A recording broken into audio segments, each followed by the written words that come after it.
بسم الله الحمد لله والصلاة والسلام على رسول الله وعلى آله وصحبه وعلى ما بعد سائلkan wuxuu leeyahay gabar baa i dhalatay xadiid waxaa jira sheegaya in timaha la xiro oo la miisaamo oo miisaanka qadarkiis oo fidda ah la sadaqaysto xadiidkaasi sax miya oo sidaa ma u jiraa su-aasha jawaabteedu haa waxaan rajaynayaa xadiid xasan inuu yahay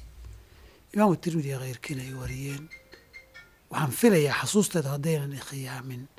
min xadiidi cali bni taalib inuu ahaa in nabigu yihi calayh isalaatu wassalaam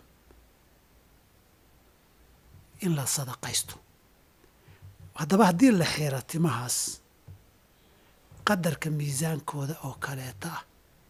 wuxuu noqday xilligaa nabigu markuu saa yidhi qofkii uu farayey wax dirham shilan u dhigma fidaa